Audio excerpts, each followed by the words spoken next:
The Galactic Sovereignty Council had been deciding the fate of smaller civilizations for 900 years. It was good at it, efficient. The meeting room alone was designed to make visitors feel small, stone floors cut from a dead moon, walls carved from the hull of a generation ship that had drifted for 2,000 years before running out of power and people. The council had salvaged that hull and built their chamber inside it. A reminder: the galaxy did not care how hard you tried. The galaxy only cared whether you were strong enough to survive it. Humanity was not strong enough. That was the conclusion sitting on the table when High Counselor Dreven opened the session. Dreven was Voth. His species had 3 eyes arranged in a triangle on a flat gray face, and the third eye, the center one, never blinked. It watched everything. It had watched the human species for 11 years now, since the first human scout ship had bumbled through the Ven corridor and nearly collided with a Voth patrol cruiser. The humans had apologized, very enthusiastically. They had sent a follow-up message with a gift basket. Nobody in the council had known what to do with a gift basket. 11 years since that first contact, and the picture of humanity was clear. They were small. Their fleet numbered around 400 ships, modest by any standard. Their weapons technology lagged behind the Council's member species by at least 60 years. Their home system had 1 populated planet and 2 mining stations that looked like they had been assembled by people who had never seen a blueprint. Their soldiers were soft-bodied, temperature-sensitive creatures who needed pressurized suits just to walk through space. But they had found the Ven corridor, and they had mapped it, and they had used it to quietly push their borders 7 sectors closer to Council space in the span of a decade. That was the problem. Not the ships, not the weapons, the pushing. The quiet, steady, cheerful pushing, like something that had not yet been told where the walls were. Counselor Marin of the Sketh leaned forward across the table. The Sketh were thin, insect-bodied creatures with a talent for trade law and a deep ancestral memory of being conquered. They did not enjoy being near new civilizations that pushed. "The motion has been on the table for 3 weeks," she said. "We have the votes. Let us simply proceed." Dreven looked at his notes. The notes were largely ceremonial. He had already decided. The motion is to deliver a formal boundary declaration to the human species, to make clear that their expansion into sectors 14 through 21 is no longer acceptable, to demand they pull back to their original borders. He paused, and to send a fleet to make the declaration credible. "How large a fleet?" asked Counselor Bryn of the Hall. The Hall were broad, rocky-skinned beings who communicated largely through shifts in posture. Bryn's posture said he thought this was unnecessary but would not argue. 300 ships, said Dreven. Combat-ready, positioned at the edge of their outer system. They will see them on their sensors before the message even arrives. Silence. Then Marin said, "Is that not excessive, for 400 ships and 2 mining stations?" Dreven closed his notes. "It is not about their ships. It is about the lesson. You teach a species what they are the first time. You do not get a second chance to establish the first impression." The vote passed, 29-3. It took 6 weeks to assemble the fleet at the edge of human space. 300 ships from 9 member species. Cruisers the size of small moons. Carriers loaded with fighter craft. Electronic warfare ships that could blind a star system's communications in under 4 minutes. Dreven himself traveled aboard the flagship, the Asterisk Eternal Witness Asterisk, a Voth dreadnought that had fought in 4 major wars and lost none of them. They dropped out of faster-than-light travel at 600 hours, Council Standard Time, exactly 11 light minutes from Earth. Dreven stood on the bridge and looked at the display screen. There was Earth, blue and white and very small-looking. There were the 2 mining stations, exactly where the reports had said they would be, drifting in lazy orbits around the outer planet they called Saturn. There was a handful of human ships, 11, the scanner said, doing routine patrol routes through the system. And there was nothing else. "Send the message," Dreven said. The message went out on all standard frequencies in 17 languages, including 3 human ones. It was polite. It was formal. It was also very clear. The Council's fleet would remain at the system's edge for 48 hours. In that time, the human government was expected to respond with confirmation that they accepted the boundary terms. If no confirmation came, the fleet would advance to enforce compliance. Then they waited. The response came in 9 hours. Not a surrender, not an agreement, a request for a meeting. The human government, something called the Unified Earth Assembly, expressed great respect for the Galactic Sovereignty Council.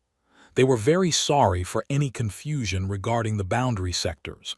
They would be happy to discuss the matter in detail. They were sending a representative. One ship. Lieutenant Commander Oris, the Voth officer handling communications, read the message 3 times before bringing it to Dreven. One ship, sir. They say it is their diplomatic vessel. Dreven looked at the message. One ship. Yes. We sent 300. Yes. Dreven was quiet for a moment. He thought about the gift basket 11 years ago. He thought about the cheerful apology from the scout crew. He thought about the way humanity had spent a decade quietly expanding without ever seeming to notice that expanding without permission was the sort of thing that got civilizations removed from the galaxy's guest list. Fine, he said. We receive them. One ship. We give them their meeting. We make the terms clear in person. Sometimes a species needs to see the numbers on a screen and the ships outside their window at the same time before the mathematics becomes real to them. He did not think this would be complicated. The ship arrived 17 hours later. It came in slow, which was standard for diplomatic approach, a signal that you were not preparing to attack. It followed the correct council protocols for requesting approach clearance, broadcasting IFF codes on the right frequencies, maintaining a safe distance from the fleet's outer perimeter until it was waved through. All correct, all by the book. Dreven watched it on the main display as it entered visual range of the Eternal Witnesses forward cameras. It was not a large ship, maybe 400 meters long, about a quarter the size of the Eternal Witness . Long and angular in a way that made Dreven think of something built for speed rather than comfort. Dark gray hull, almost black. No visible weapon ports on the exterior, which he noted. Either it was unarmed or the weapons were internal or recessed, which was a more sophisticated design choice than he had expected. On the hull, in large white letters, was a name. ISV Reckoning. ISV, said Oris. Interstellar vessel, their standard ship designation. And the name? Oris checked. Reckoning. In human language, it means a calculation of consequences, or the moment when debts are settled. Dreven looked at the name for a moment. They named their diplomatic ship that. It appears so, sir. He decided not to read too much into the name. Species named their ship strangely. The Sketh had a diplomatic cruiser called the Beautiful Morning. Names meant nothing. Hail them, he said. The face that appeared on screen was human, female, dark-skinned, short hair, wearing what appeared to be a military uniform rather than a diplomat's dress, which Dreven noted. She had the kind of face that was very still, not cold, just still, like something that had learned not to show its calculations. High Counselor Dreven, she said. Her pronunciation of his name was good, better than most alien species managed. I am Admiral Yara Voss of the Unified Earth Assembly. I represent our government in this matter. Thank you for agreeing to meet. Admiral, said Dreven, I note your title. We requested a diplomatic representative. I am also that, said Voss. She smiled. It was a small, patient smile. We felt that given the nature of your visit, it would be more appropriate to send someone familiar with the military dimension of the conversation. We are not here for a military conversation, Dreven said. We are here to deliver a boundary declaration and receive your government's acceptance of its terms." "Of course," said Voss. The smile did not change. "We understand completely. We would like to discuss the terms in some detail if you are willing. We have some questions." Drevin agreed. He had expected this. Species always had questions when faced with the Council's authority for the first time. They bargained. They asked for modifications. They suggested counter-proposals. Then, eventually, they accepted because the alternative was what was sitting 11 light minutes from their homeworld. "You may board the asterisk Eternal Witness asterisk," he said. "We will meet in the reception suite." "Actually," said Voss, "we prefer you come to us." Another pause, another small smile. "We have refreshments." Drevin almost declined. Aboard the flagship was standard. Aboard the smaller vessel in unknown territory was not. But then he thought about the lesson again. About the mathematics of 300 ships versus one. About how it would look 300 against one, and the 300 were afraid to step aboard the one. "Agreed," he said. The shuttle from the asterisk Eternal Witness docked with the asterisk Reckoning asterisk 40 minutes later. Drevin brought 12 staff members, security, advisors, his translator specialist. He stepped through the docking tube into the human ship, and his first impression was warmth. The corridor was warmer than Council standard. The lighting was slightly warmer too, a yellow tone instead of the cool white of Voth ships. It smelled of something he did not have a word for. A human crew member met them at the docking collar. Young, male, with an open face and the easy posture of someone who was not nervous. "High Counselor, welcome aboard the Reckoning. I'm Lieutenant Chen. I'll take you to the Admiral." The corridors were clean and well-maintained. The crew they passed, maybe a dozen humans visible in the passageways, acknowledged the visiting group with polite nods and went back to their work. No starring. No obvious anxiety. Drevin's security officer, a Voth named Toval, fell into step beside him and said quietly, "They are not afraid." "No," said Drevin. "They should be." He did not answer that. The meeting room was at the center of the ship. Long table, chairs on both sides, a viewport at one end showing the stars. There were cups of something hot waiting at each seat. Admiral Voss was already standing when they entered. She shook Drevin's hand. Humans did that. He had read about it. The physical contact was still slightly startling. Voth did not casually touch strangers, but he completed the gesture. "Please sit," she said. "The drink is called coffee. You don't have to try it, but it's there." They sat. Drevin looked around the room. The walls were not bare. There were things mounted on them. Objects.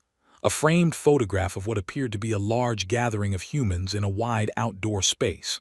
A flat piece of metal with text on it that Drevin's translator could not immediately parse.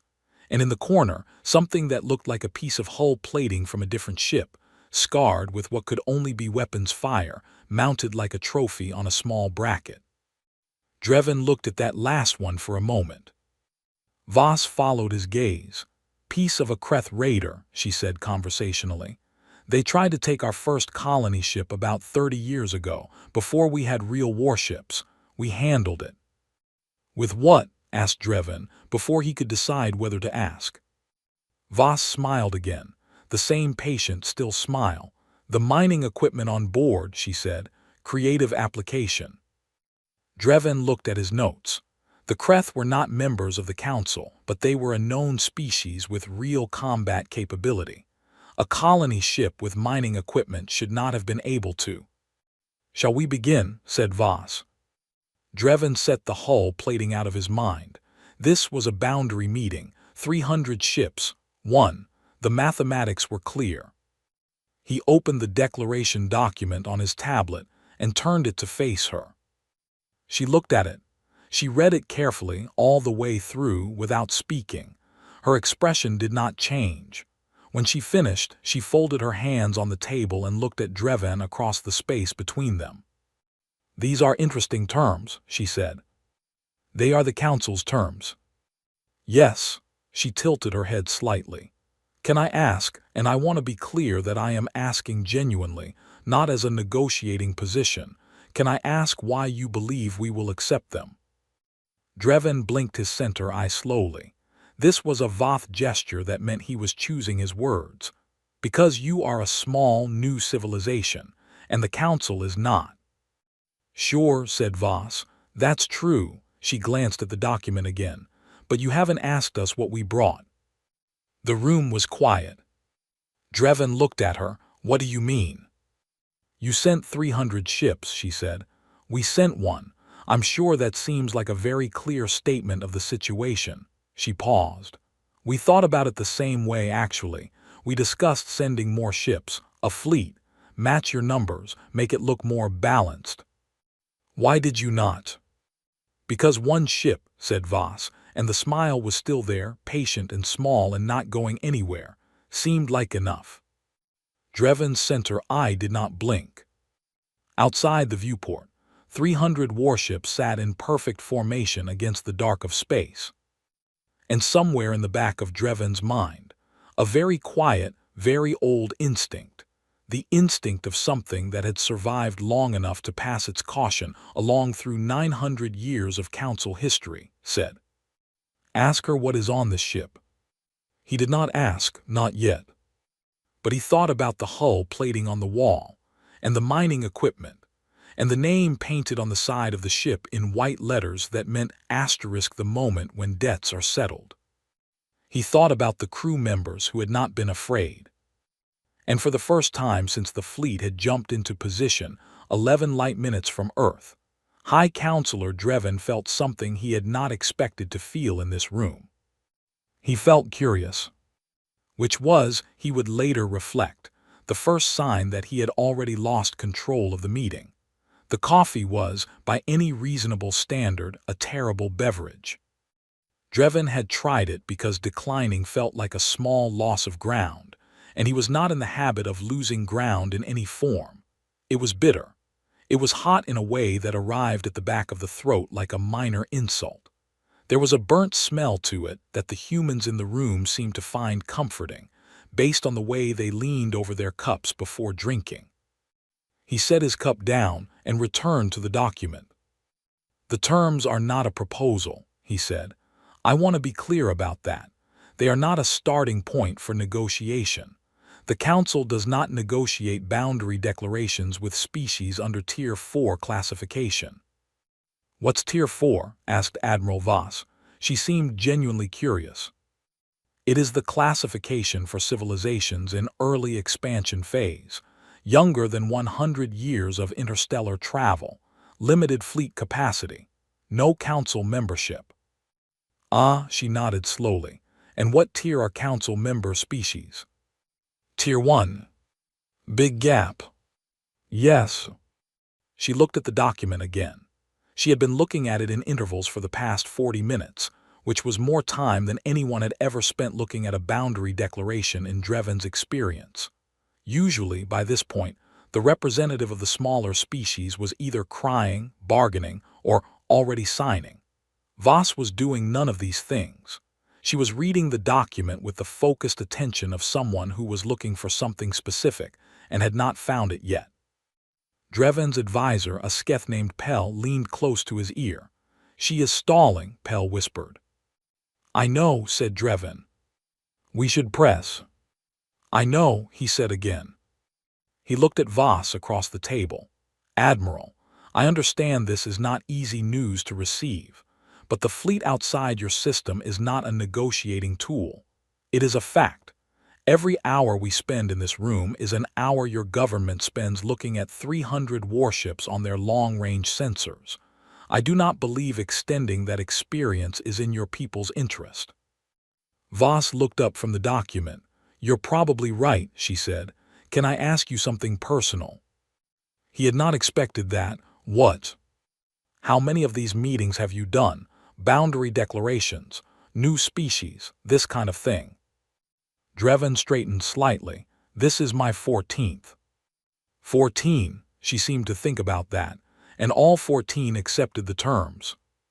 All 14 accepted the terms. How long did the longest one take? He thought back, 6 hours, the Marin Collective. They were quite stubborn. And they accepted in the end. They accepted in the end. Voss nodded. She picked up her coffee cup, took a slow drink, and set it back down.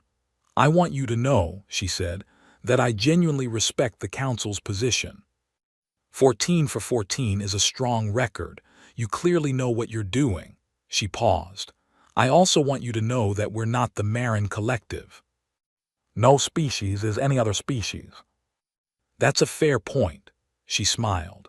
I'm going to need more time to review the terms with my government before I can give you a formal response. Drevin looked at her. How much time? 24 hours. The number landed on the table. Pell shifted in his seat. Drevin kept his face steady, because showing irritation in front of a Tier 4 representative would be undignified, and dignity was one of the few currencies that never lost value. 12 hours, he said. Voss considered this. 18. This is not a negotiation. You're right, it's a scheduling discussion. The smile again, patient, unhurried. 18 hours. I'll have a formal response from my government. If they agree to the terms, I sign the document. If they have questions, I'll relay them. And if they refuse? She looked at him with those very still eyes. Let's not get ahead of ourselves. Drevin agreed to 18 hours because the alternative was advancing the fleet now, before a response, which would look like aggression rather than enforcement, and the Council cared about how things looked. 900 years of careful reputation management had taught them that. He stood. His staff stood with him. Voss stood too and extended her hand again, and he shook it again, and her grip was firm in a way that was not threatening but was not soft either. Lieutenant Chen will walk you back to your shuttle, she said. Thank you for coming aboard, High Counselor. As Drevin turned to leave, he glanced once more at the hull plating mounted on the wall. The Kreth Raider, mining equipment. He wanted to ask more about that. He decided he would look it up in the records instead. Toval had questions. Drevin's security officer was waiting in the docking collar when the group returned to the shuttle, which meant he had left the meeting room early, which meant something had pulled him away. Drevin raised an eyebrow as Toval fell into step beside him. The ship, Toval said quietly. What about it? I took a walk while you were in the meeting. Lieutenant Chen escorted me, very pleasant, showed me the ship. And Toval was quiet for the few seconds it took them to board the shuttle and seal the hatch behind the last staff member. Then he said, the corridors don't match. Drevin looked at him. Explain. I was counting steps, walking the corridors, estimating dimensions. Toval pulled out a small device and showed Drevin a hand-drawn diagram, a rough sketch of the ship's layout as best he'd been able to map it. From the outside, the ship is approximately 400 meters long. Standard layout for a vessel this size would give you maybe 40% usable interior volume after you account for engines, fuel storage, hull thickness. He pointed to a section of his sketch. But the corridors I walked don't account for that. The usable space is larger, by a significant margin. Drevin studied the sketch. You might have miscounted. I don't miscount. The shuttle undocked. Through the small porthole, Drevin caught one last look at the Asterisk Reckoning's asterisk hull as they pulled away. Long, angular, dark gray, almost black. What's your conclusion? Drevin asked. Either the hull is much thinner than it looks, which would make it extremely fragile, which doesn't track with the way the crew behaves, or there are sections of this ship that are hidden from a walking tour. Drevin thought about that for the entire shuttle ride back to the Asterisk Eternal Witness. He thought about it while he changed out of his diplomatic wear and back into his uniform. He thought about it while he ate. He thought about it at 200 hours when he was still awake and the rest of the ship was running on skeleton crew and the stars outside his window were not moving. Then he went to the bridge and found his sensor officer. Commander Yeth was a young Voth officer who had graduated top of her class at the Council Military Institute and had a talent for reading sensor data that bordered on the supernatural.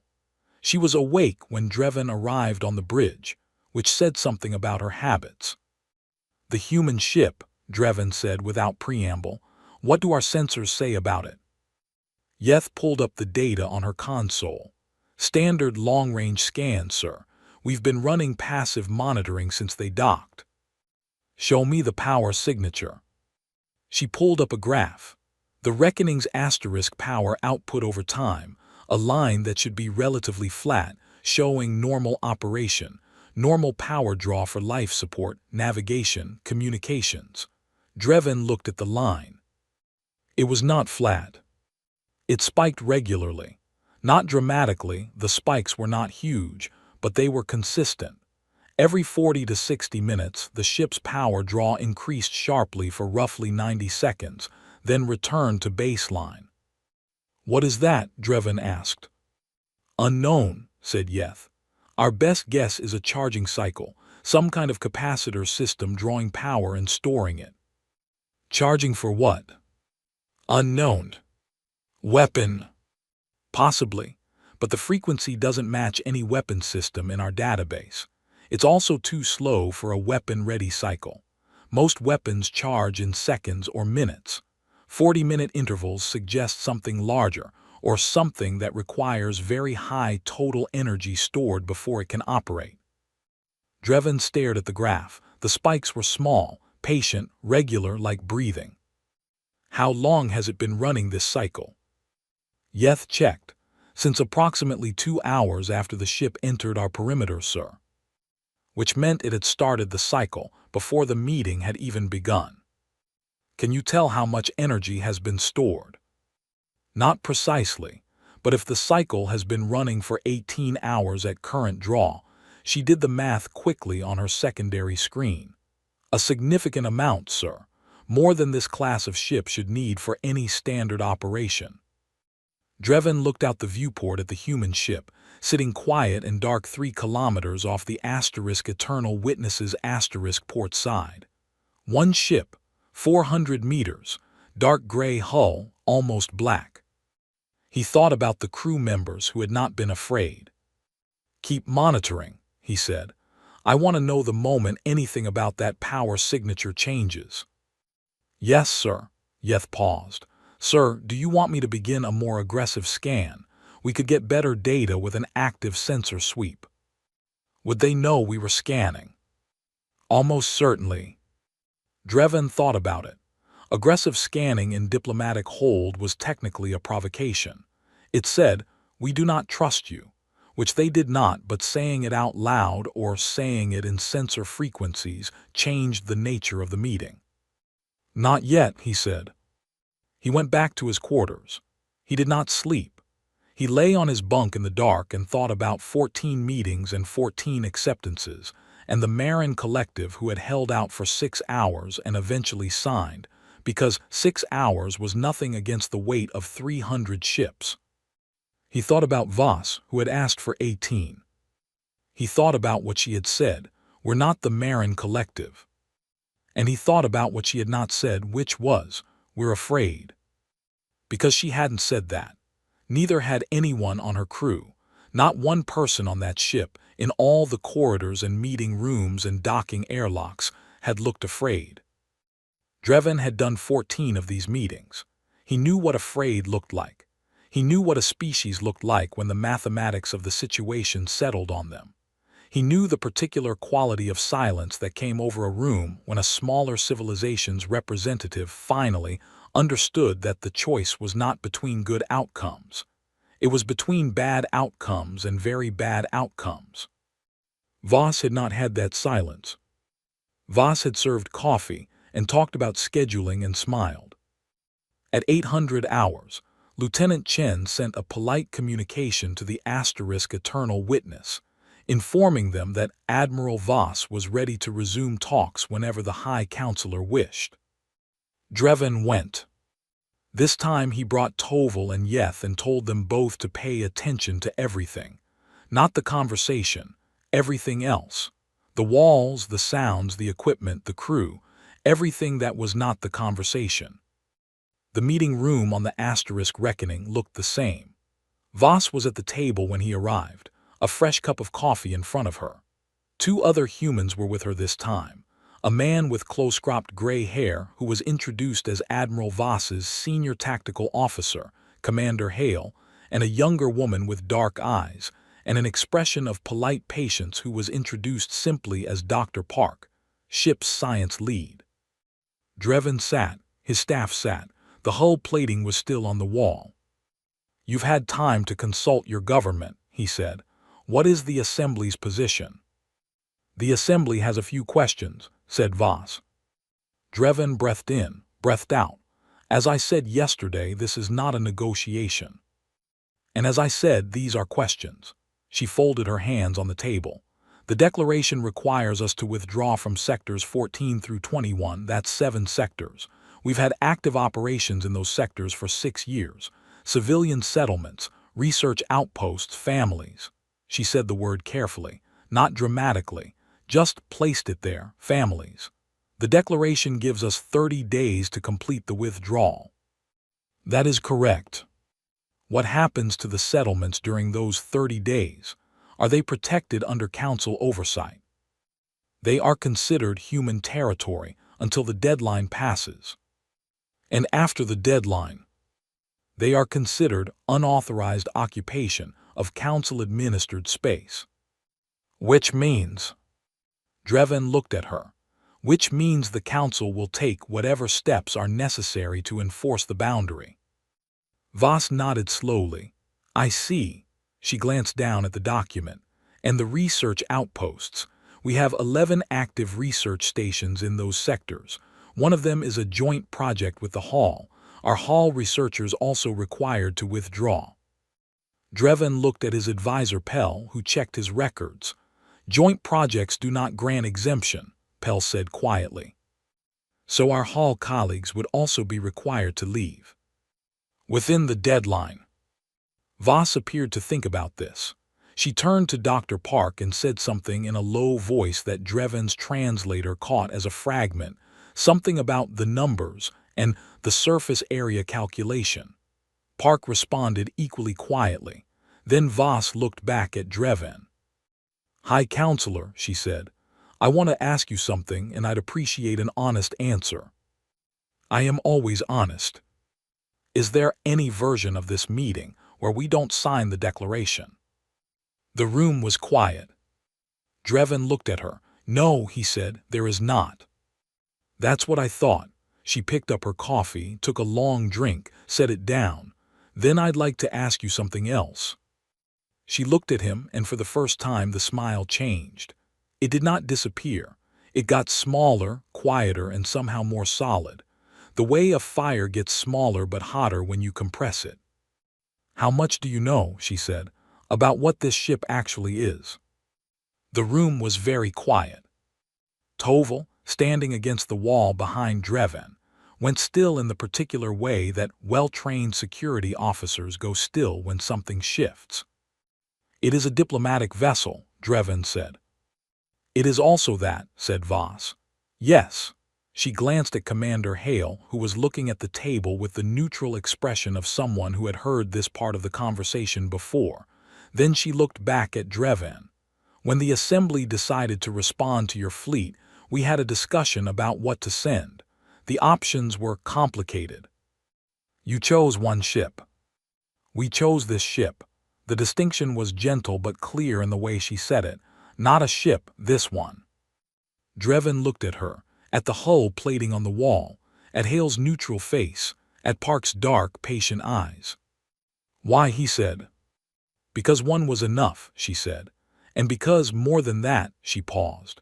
She tilted her head very slightly, and the small, hot smile sat on her face like something she had stopped trying to hide. "We wanted to be polite about it. We wanted to give your council the opportunity to reconsider, before this becomes a different kind of conversation." The eternal witness was 3 kilometers away. 300 ships were 11 light minutes from Earth. Drevin looked at the woman across the table who had asked for 18 hours, and served coffee and talked about scheduling, and the old instinct in the back of his mind, the one that had kept something cautious alive for 900 years, said, "Ask her what is on this ship." This time he asked. "Admiral Voss," he said, "what is on this ship?" She looked at him for a moment, then she said very simply, "Everything we needed." Outside the viewport, the stars were still. The Reckoning sat quiet in the dark, its power cycling in those small, patient, regular spikes, charging something in its belly that had no name in the Council's database. And in that moment, Drevin understood, not fully, not yet, but enough, that the mathematics of 300 to 1 had never been the right mathematics. He just didn't know what the right mathematics were. Yet, Drevin called his flag officers together at 1100 hours in the Eternal Witness war room. There were 9 of them, one from each member species currently represented in the fleet. They sat around a circular table under lights that were deliberately cooler and sharper than the rest of the ship, because the Council had decided long ago that the room where you made hard decisions should feel like a hard room. No warmth, no comfort, just clarity. Drevin told them what Toval had found, what Yeth had found, what Voss had said. The room was quiet for a moment when he finished. Then Fleet Admiral Brask of the Hall, the largest and oldest officer in the room, shifted his broad frame and said, "She told you one ship was enough. She implied it." "That is not an implication. That is a statement."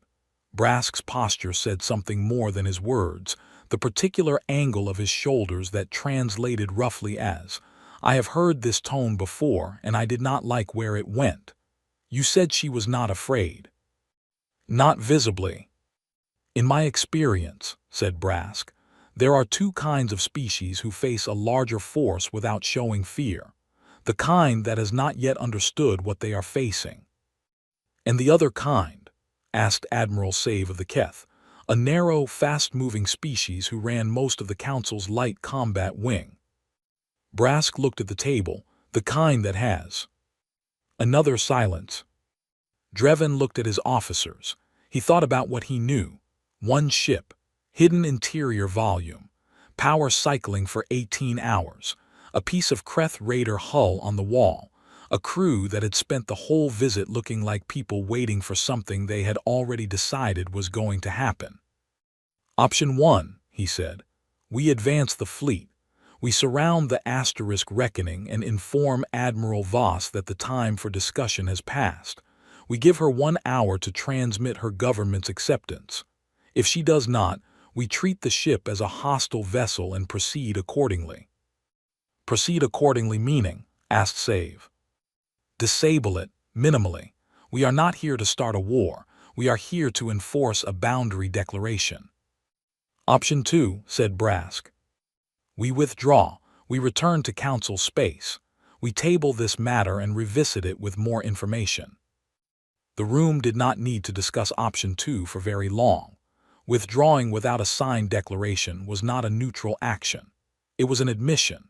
900 years of consistent enforcement, 14 for 14, and the 15th time the Council retreated without a signature, because 1 diplomatic ship had charged its power system and said something vague about having enough of whatever it needed. The Council's credibility was the only thing that kept the coalition together. Without it, Option 2 did not lead to a safer outcome. It led to a slower, messier version of the same problem.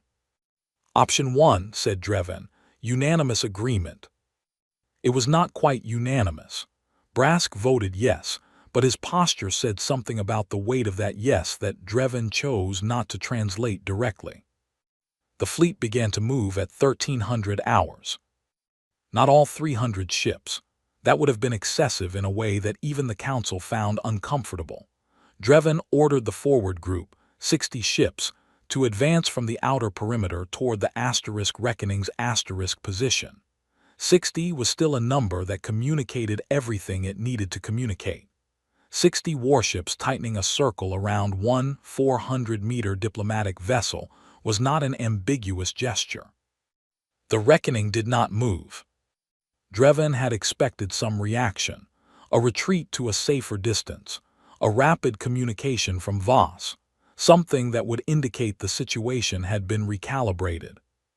The reckoning sat exactly where it had been sitting since it arrived. Its running lights were on. Its communications array was active. It was, by every sensor reading, doing nothing. "Hail them," said Dreven. Voss appeared on screen within seconds. She was not sitting at a table this time. She was on her own bridge, standing with Hale and Park nearby and the rest of her crew at their stations. The bridge of the Asterisk Reckoning looked functional. That was the word for it. Not impressive, not elaborate, clean lines, muted colors. People sitting at their stations with the focused attention of individuals who were not looking at the 60 ships tightening around them, but at their own screens, their own readouts, their own instruments.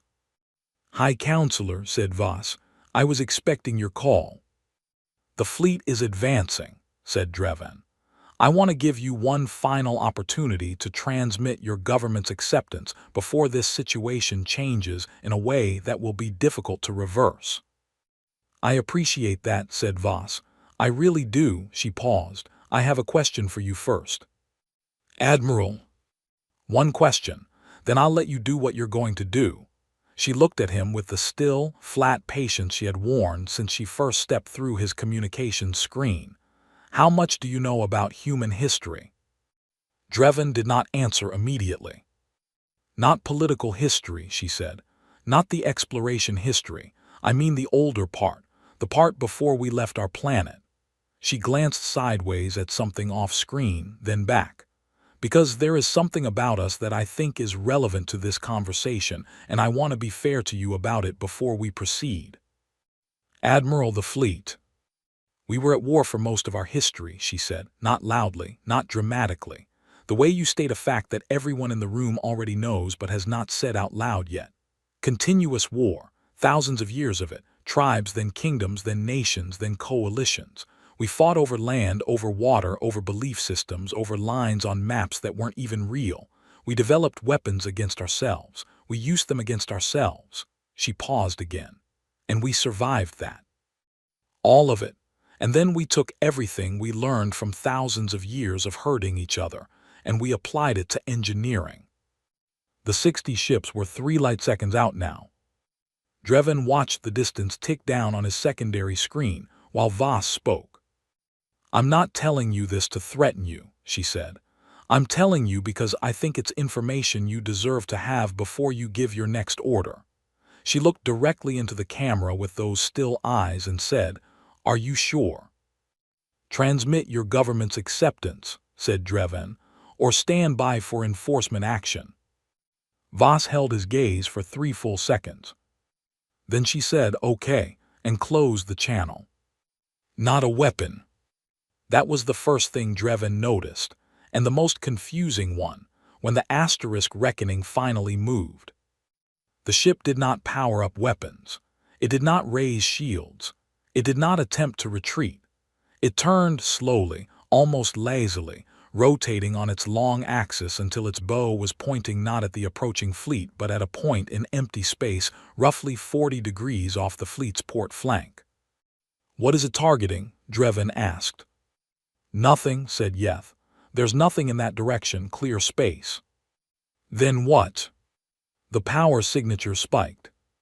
Not one of the small, regular 40-minute spikes. Something different. A single enormous draw, a full system surge that lit up Yeth's sensor console like a power grid failure. For roughly 4 seconds, the Reckoning pulled so much energy through its systems that the heat bloom alone was visible on their thermal sensors from 3 kilometers away. Then it stopped. Nothing happened. No explosion, no beam, no projectile. The forward group of 60 ships continued their advance without incident. Their weapons were armed and targeted, and the Reckoning was sitting right there, and nothing was happening. "Report," said Dreven. "No incoming fire," said Yeth. "No active weapon signatures from the human vessel. The power spike has ended." She stared at her screen. Sir, I'm getting an anomalous reading in the space the human ship was pointing at. Define anomalous. The space is folded. Something has altered local spacetime geometry in a region approximately 200 kilometers across at that bearing. She looked up from her console, and her expression was the expression of someone reporting a fact they had not yet processed emotionally. Sir, something has been placed there. I don't have it on any scan. No mass reading, no M signature, no thermal output, but the geometry of space says something is there. Drevin stared at the display. Empty space, with something in it that wasn't showing up on any instrument except the fact that space itself was bent around it. Open a channel to the other fleet commands, he said. I want. Sir, Toval was at his shoulder. The asterisk reckoning is transmitting. Not to the asterisk eternal witness asterisk, not on standard communication channels. A tight beam signal highly encrypted aimed at Earth, aimed at home. Drevin watched the signal data on Yeth's board and thought, she is not asking for instructions. She already has them. She is telling them it is time. The 60 forward ship reached a distance of 1 light second. Halt the advance, said Drevin. The order went through. The 60 ships decelerated and held position in a wide arc around the asterisk reckoning. The human ship sat inside that arc like something comfortable in a cage it had built itself. Hail them again, said Drevin. No response. He tried twice more, nothing. Sir, said Yeth, the power is cycling again. Not the big spike, the smaller ones were back. The 40-minute charge, patient, regular, already climbing back toward whatever level it had been at before the discharge. Whatever it had just put in that empty patch of space had cost it 1 charge. Now it was building the next one. Drevin looked at the display, at the asterisk reckoning, at the patch of bent space it was pointed at his 60 ships frozen in a holding pattern they had not expected to be holding. Commander Yeth, he said, can you tell what the anomalous region contains? No, sir. There is no conventional signature. It is as if the object or objects in that region have been engineered not to return sensor data. Can you tell how large the region is? 200 kilometers across, as I said, but sir, she looked at her readings again, I think the region is expanding. Slowly, barely measurable, but yes. The bent space, the invisible something, was growing outward at a rate that would take days to matter at its current speed. Days. Drevin thought about the reckoning, and its crew who had not been afraid. He thought about Voss explaining thousands of years of war, stated quietly, like a woman laying down a fact she hoped you would pick up. He thought about the power spike and the tight beam transmission to Earth and the steadily cycling charge, rebuilding in the belly of a ship that was still sitting calmly inside a ring of 60 warships without attempting to run. He looked at his security officer, Toval. Sir, how many charges do you think it can store? Toval looked at the sensor data, at the time elapsed, at the recharge rate. He did the numbers in a way that Drevin could see even without watching, the small shift in posture that meant the numbers were not good. At current recharge rate, Toval said, it will reach full charge again in approximately 42 minutes. And then it places another, Drevin gestured at the display, another one of those. Presumably. And if we destroyed the ship right now, before it can fire again. Toval was quiet for a moment. Then, the first one is already out there, sir, expanding. We don't know what it is and we can't scan it and we don't know how to stop it because we don't know what it does. He paused. Destroying the asterisk reckoning now only stops the second one. The first is already in play. Drevin looked at the expanding invisible region in space. He thought about 60 ships, 240 ships still on the outer perimeter, Earth and its tiny fleet of 400 patrol vessels. He thought about the mathematics he had been so certain of when he arrived.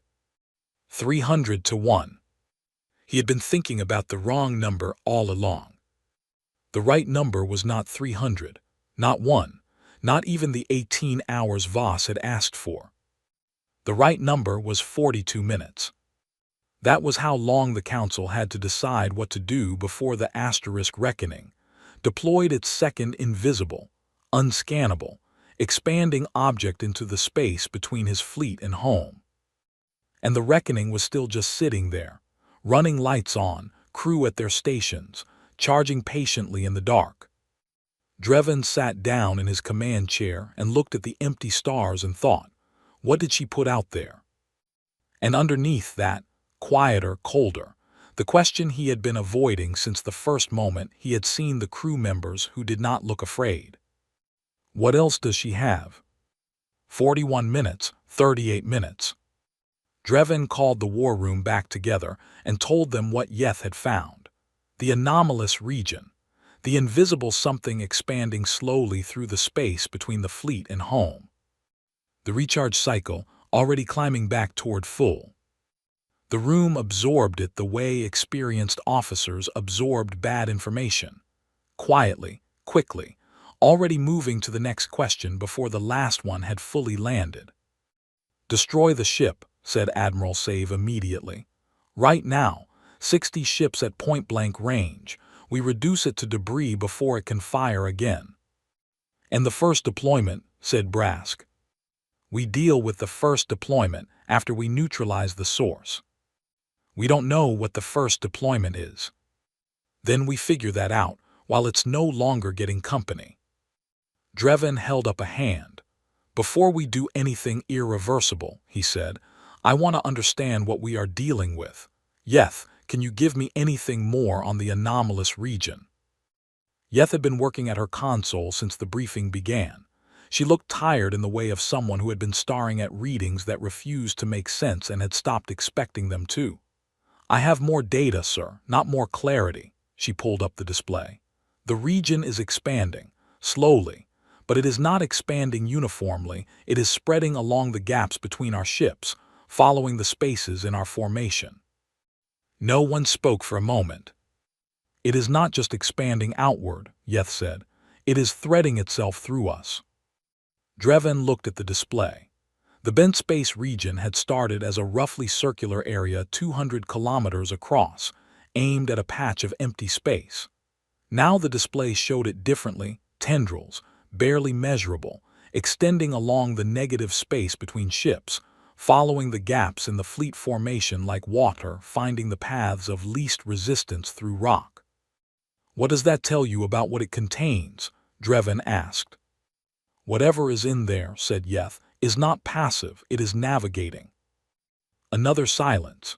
The particular kind of silence that falls when everyone in a room has the same thought at the same time and no one wants to say it first. Brask said it. She fired it at empty space because she was aiming at us, not at our ships, at the space between them.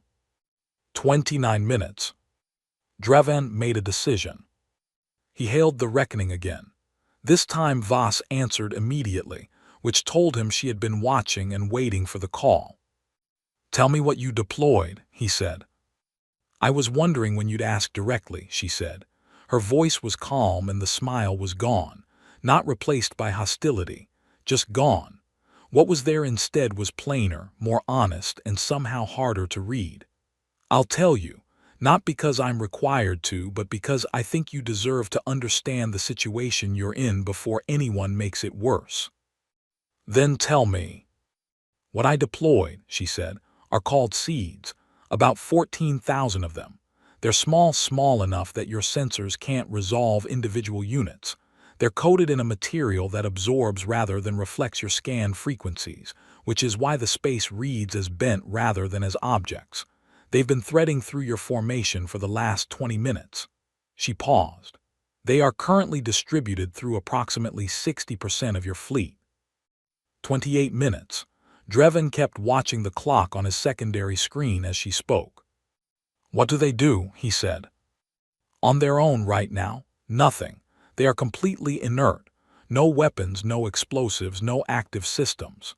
She said it like someone reading from a document, clean, precise, no decoration. Each seed is a positioning unit. It finds a stable location relative to a nearby ship, locks in and waits. Waits for what? A signal from me. Drevin looked at the display, at the tendrils of bent space threading between his ships, at the 60 vessels in their holding arc around the asterisk reckoning, and the 240 still on the outer perimeter. The signal tells them to do what? He said. That depends on the signal. She tilted her head. There are different ones. The assessment signal tells them to compile targeting data on the vessel they're nearest to and transmit it back to this ship. The disruption signal tells them to generate a localized electromagnetic pulse, which would take down unshielded electronics on nearby ships for approximately 4 to 9 minutes. The terminal signal, she stopped. I don't want to use the terminal signal. I want to be clear about that. I am not in this room looking for a way to kill 300 ships worth of people. But you could. She looked at him steadily. The terminal signal would tell each seed to breach the hull of the nearest vessel at its current location. 14,000 breach points distributed across your fleet simultaneously. She paused. I want to say again that I am not looking for that outcome. 25 minutes. Drevin's hands were flat on the table in front of him. He was aware of this because he had placed them there deliberately, because he was not going to clench them, and he was not going to stand, and he was not going to give the asterisk reckoning, or its admiral the satisfaction of watching his posture change. You built this ship, he said, specifically for this scenario. Yes, said Voss. You anticipated that the Council would send a fleet. We anticipated that eventually someone would send a fleet. The Council was the most likely candidate. She seemed to consider how to say the next part. We have been watching the Council's boundary enforcement record for 9 years, 14 declarations, 14 acceptances. The pattern is very clear. You find a Tier 4 species that is expanding. You send an overwhelming force. You make the mathematics obvious. The species sees the numbers and accepts the terms. She paused. It is a good strategy. It works because the species you deal with always evaluates the mathematics the same way. They count ships. They compare ships. They see that they cannot win a ship-to-ship engagement and they stand down. That is rational behavior. It is, she said. We are not always rational. Something in the room shifted. Not a physical thing, a temperature thing, a pressure thing. The feeling of a word landing that had been waiting a long time to be said. What you did not account for, said Voss, is that we have spent most of our history fighting each other. We are a species that has been at war in one form or another for as long as we have kept records. We have fought enemies who were larger than us, better equipped, better organized. We have been outnumbered in wars that we won anyway. She leaned forward very slightly. We are very good at asymmetric conflict. We are very good at finding the one thing a larger force has not considered, and making that thing matter more than everything else they brought. And what did we not consider? Drevin asked, though he was beginning to know the answer. The space between your ships, she said.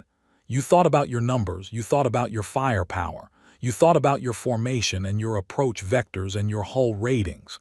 You did not think about the empty space inside your formation because in a fleet action that space is tactically meaningless. Ships fight ships. The space between them is just distance. She paused. We thought about it for 4 years. 21 minutes. Drevin looked at the display one more time. At the bent space tendrils threading through his fleet's formation like roots. At the asterisk reckoning, sitting quiet and patient inside its ring of 60 warships. At the recharge cycle ticking upward on Yeth's console. If we destroy this ship right now, he said, the seeds are already deployed. You said they wait for a signal from you. If you are dead, the signal never comes.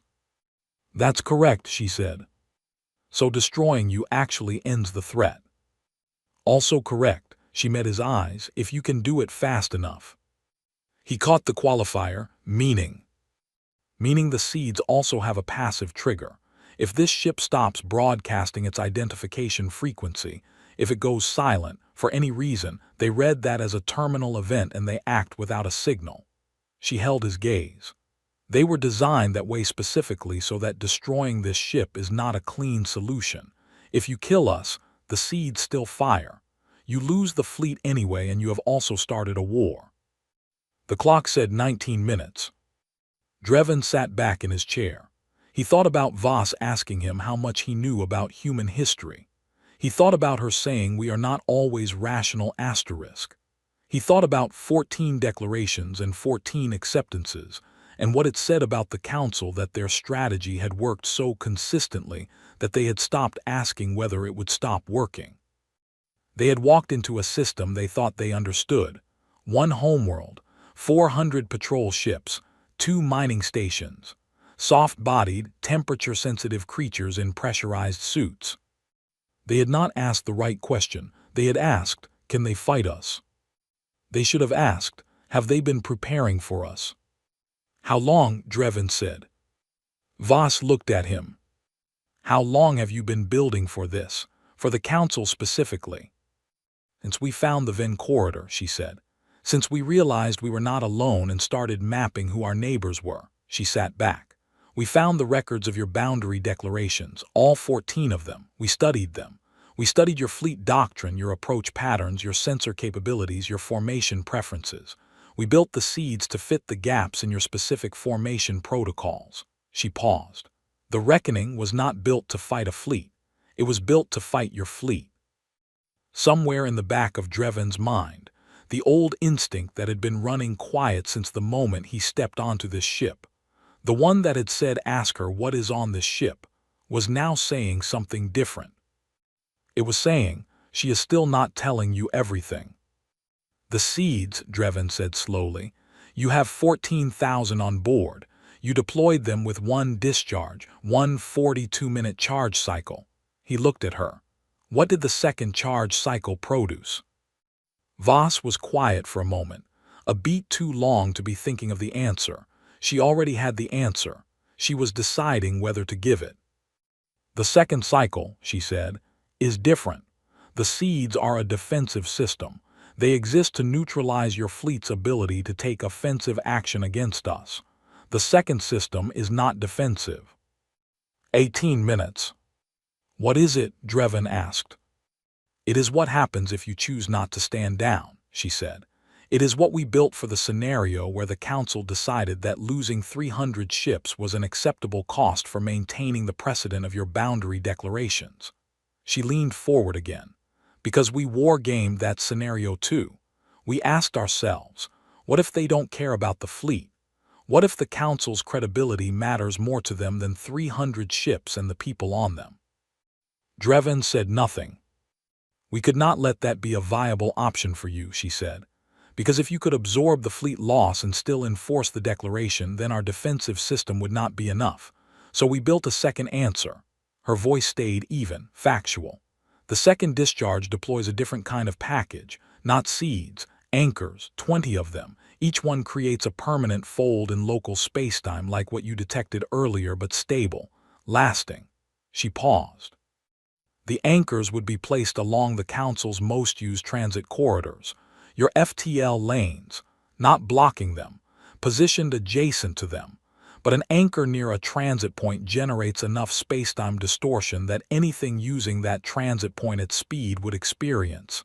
She chose her word carefully. Difficulties. The war room was absolutely silent.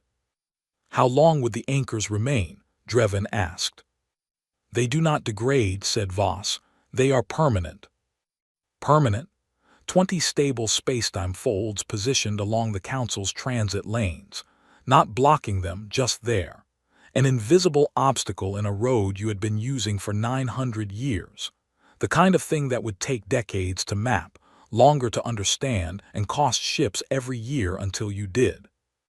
Drevin thought about the gift basket 11 years ago. He had found it baffling then.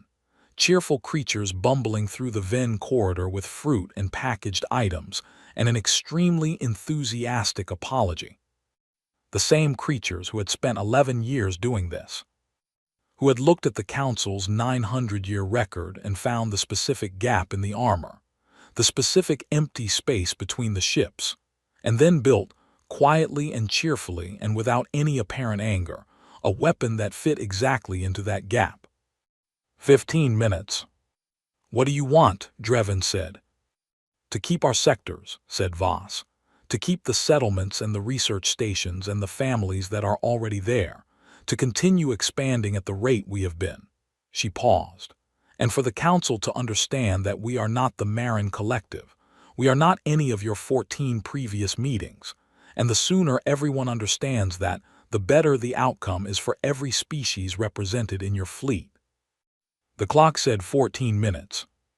Drevin looked at the display, at the asterisk reckoning, at the bent space threads woven through the gaps in 300 ships, at the second charge approaching full. He thought about 900 years. He thought about 14 declarations. He thought about the fact that Voss had come here with coffee and scheduling discussions, and small patient smiles, and had, in the space of 36 hours, changed the mathematics of the conversation so completely that he was no longer certain what the mathematics were.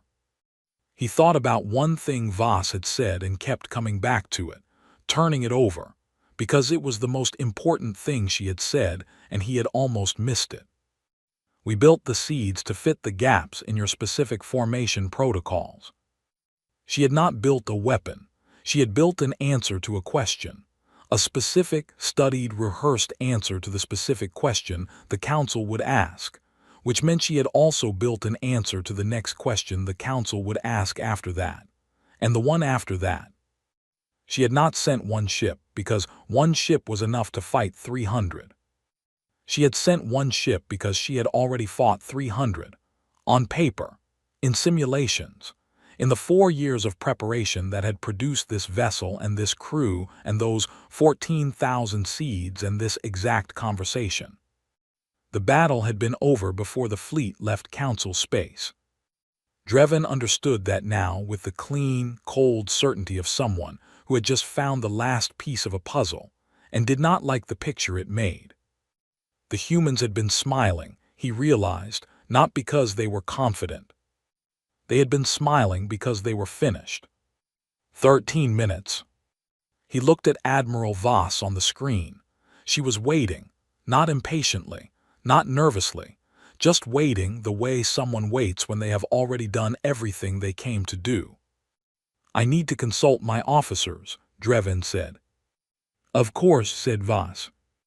He cut the channel.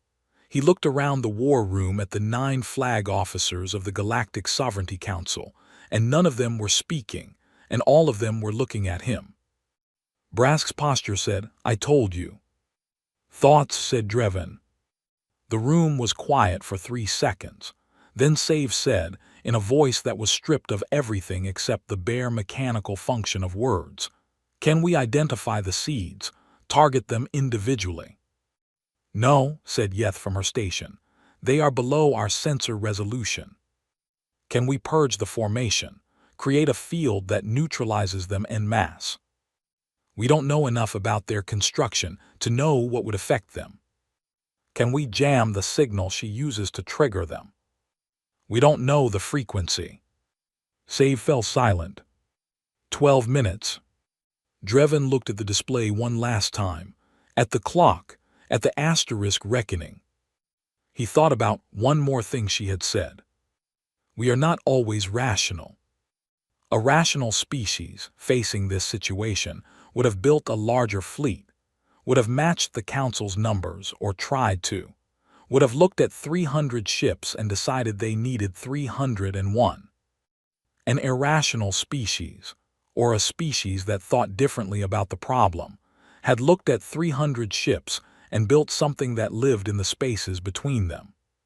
He made his decision. He picked up the channel and hailed Admiral Voss, and when she appeared on screen, he said 6 words that had never been said in the 9th century of the Galactic Sovereignty Council's existence. What are your proposed terms, Admiral?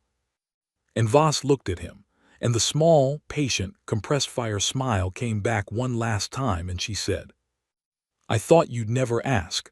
Voss had the terms ready. That was the first thing Drevin noticed. She did not pause to collect her thoughts. She did not ask for a moment. She opened a second screen beside her, glanced at it once, and began speaking with the focused clarity of someone reading from a document they had written long before this conversation started. First, she said, humanity retains full sovereignty over sectors 14 through 21. No withdrawal, no deadline.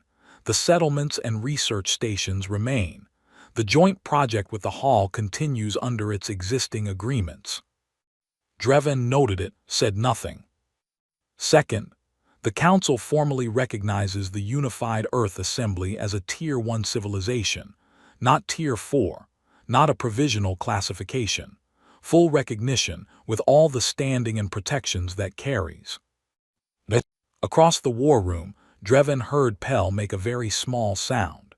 Tier 1 recognition for a species with 400 patrol ships and 2 mining stations was not something the Council's classification system had a procedure for. It had never needed one.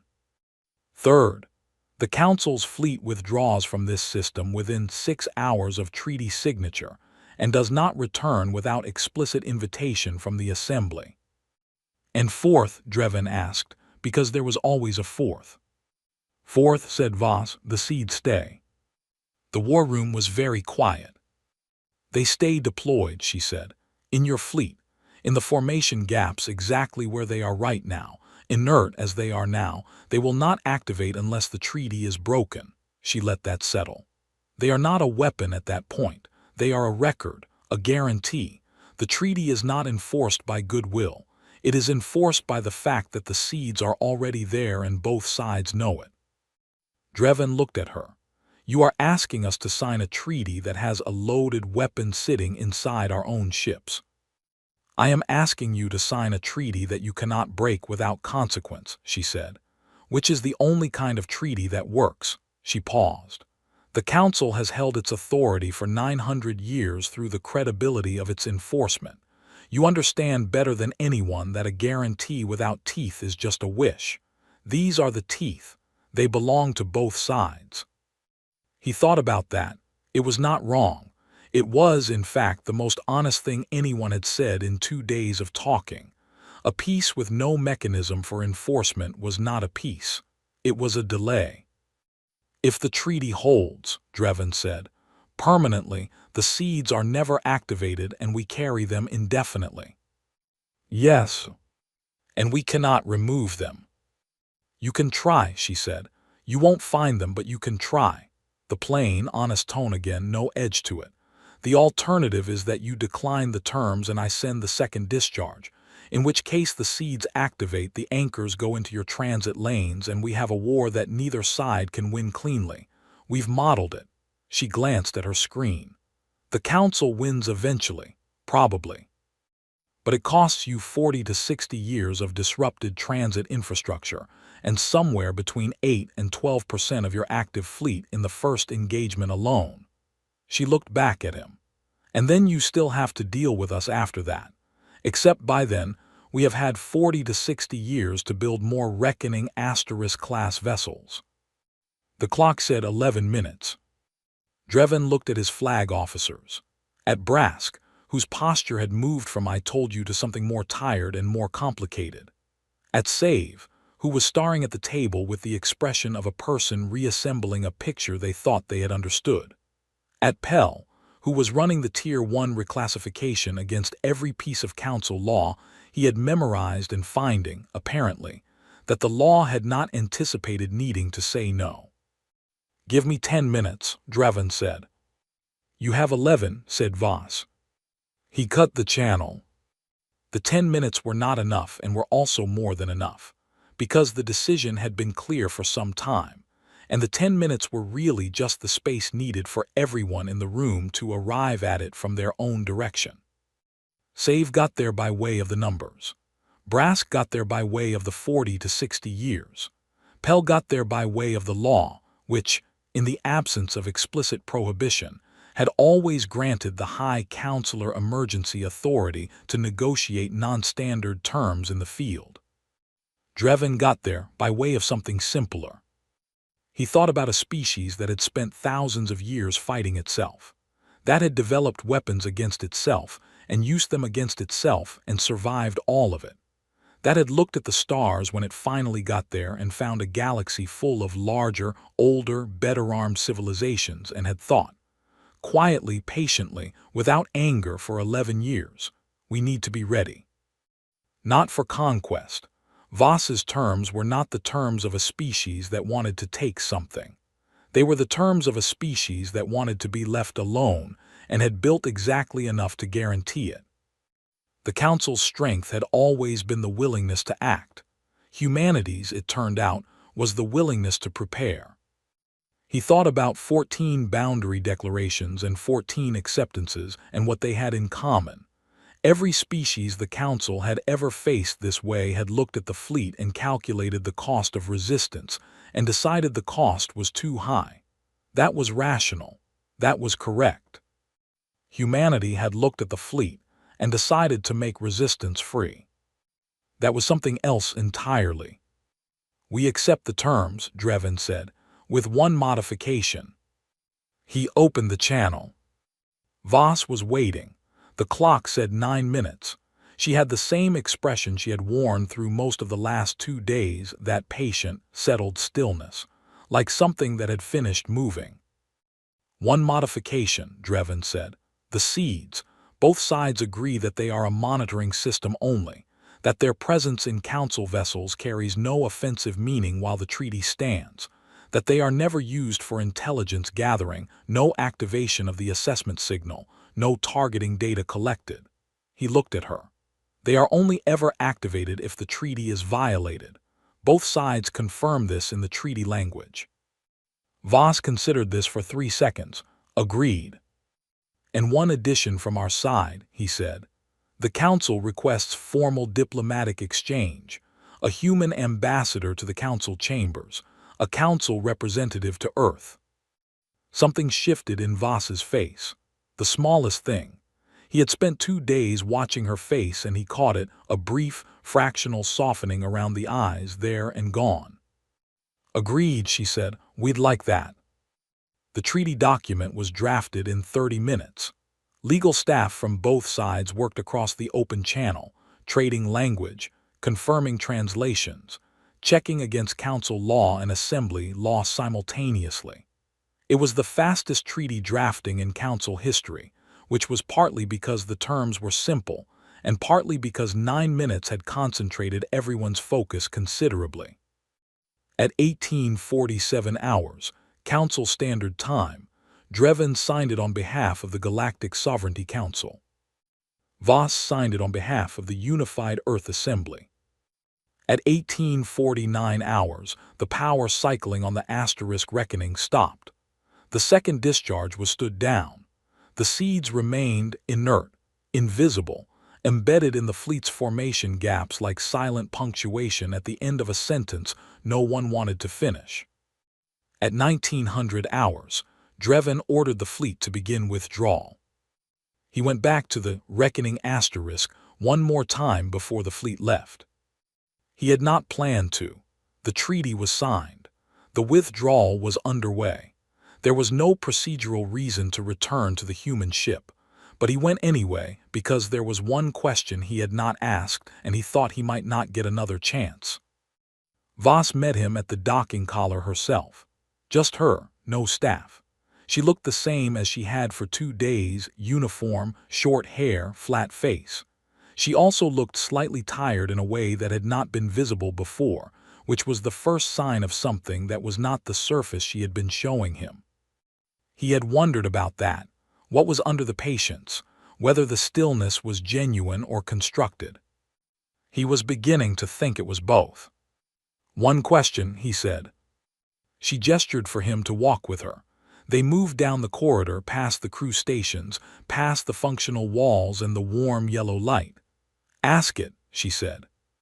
Your crew, he said, when we came aboard, when the fleet was tightening around you, when the advance began, he looked at her. They were not afraid. I have seen species face a Council fleet. I know what afraid looks like. Your crew did not look like that. He paused. Why? Voss walked beside him without answering immediately. They passed a young crew member, one of the ones Dreven had noticed on the first visit, sitting at a navigation station. The young man glanced up, saw the High Counselor, and gave the same easy nod as before. Relaxed, present, not afraid. "How much do you know about how we smile?" Voss asked. Dreven looked at her. "It is an expression of positive emotion." "It is also what we do when we are terrified," she said. "It is what we do in situations of high stress to signal to each other that we are still functioning, that we have not collapsed. It is partly performance and partly genuine, and the line between those two things is thinner than you might think." She glanced at him sideways. "My crew was scared, most of them, not all of it, but most of it." Dreven thought about the crew members who had nodded, the young officer at the navigation station. The easy posture, the absence of visible fear. "Then why did they look like that?" he asked. "Because they had trained for this," she said, "specifically this.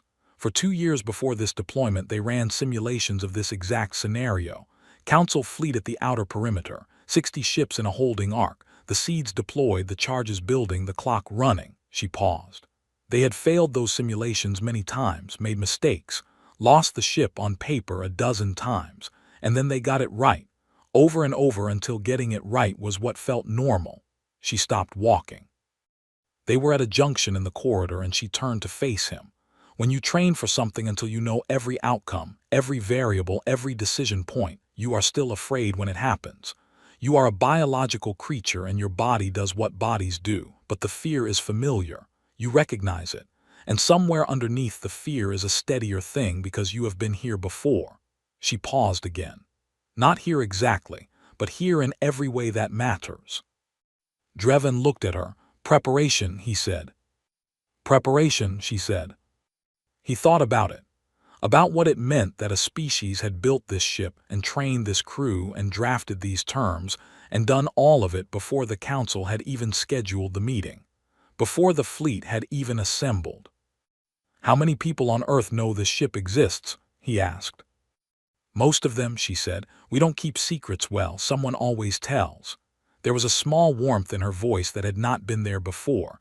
"People know we built it, they know what it does. When the fleet showed up on our long-range sensors, the news was everywhere, billions of people watching." She looked at the hull plating on the wall as they passed it. "They weren't afraid either, not mostly. They were watching to see if it worked. And if it had not worked?" She was quiet for a moment.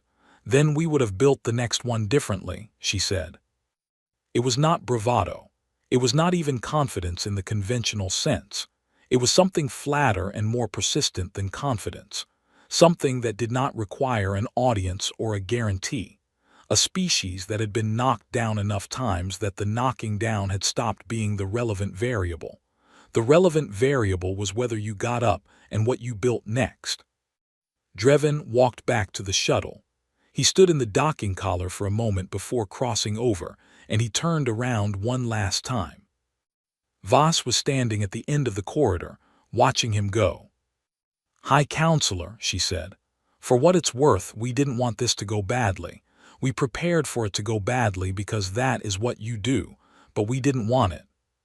He looked at her. "What did you want?" "Neighbors," she said simply.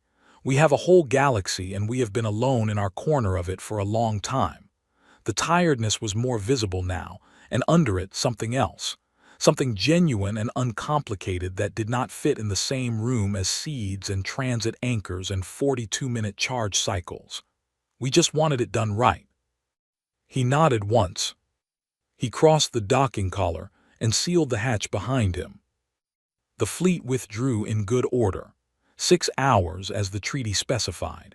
300 ships pulling back from the edge of human space in the long, deliberate movement of a tide going out. The asterisk Eternal Witness was the last to go, by custom. The flagship always departed last. Dreven stood on the bridge and watched the asterisk reckoning on the display screen as the distance grew. One ship, 400 meters, dark gray hull in the dark of space, already small against the background. "Getting smaller." "Sir," said Yeth from her station, "the seeds." "I know," he said. They were still there. He could feel them in a way that had nothing to do with sensors, that awareness of a thing you cannot see or measure but cannot unknow. 14,000 small, quiet things distributed through the fleet's formation gaps, inert, patient, going home with them like a reminder written in a language with only one word. Remember. Not a threat, she had been clear about that. Not a weapon in the ordinary sense, something more precise than a weapon, a record, an insurance policy, a small, permanent presence in the space between his ships that said, "We were here and we are not going anywhere, and neither is this." He thought about what the council chambers would say when he returned, about the special session that would need to be called, about 29 votes that had been cast on the assumption that this would be the 15th, and it had been the first of something else entirely. He thought about a new seat in the council chambers, about a human ambassador walking through those carved bone-hull walls for the first time, into a room designed to make visitors feel small, and he found himself wondering whether that ambassador would feel small. He suspected not. He looked at the display one last time. The reckoning was barely visible now, a small dark shape against the starfield, shrinking as the distance opened between them. He thought about thousands of years of war, about a species that had inflicted every possible damage upon itself and come through it with an unbroken habit of getting back up, about a diplomatic vessel named Asterisk, the moment when debts are settled, that had arrived at a meeting between 300 warships and one, and had not brought weapons. It had brought preparation, which turned out to be the same thing in a more permanent form. "Course set for council space," said the navigation officer. "Proceed," said Drevan. The eternal witness turned and accelerated. The reckoning disappeared from the display.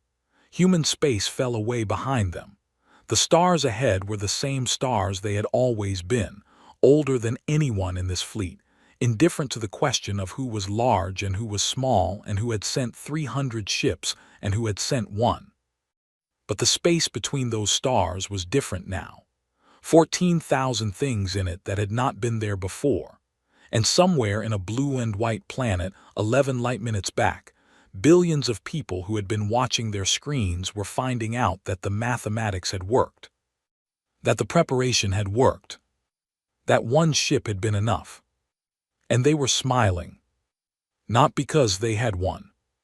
Because they had been ready. There was a difference. It had taken 900 years and 14 declarations, and one very patient admiral with a cup of coffee and a piece of Kreth Raider hull on her wall to make the distinction clear. But now it was clear. And somewhere in the formation gaps of the Council's finest fleet, 14,000 small, quiet things went home with them and waited and remembered.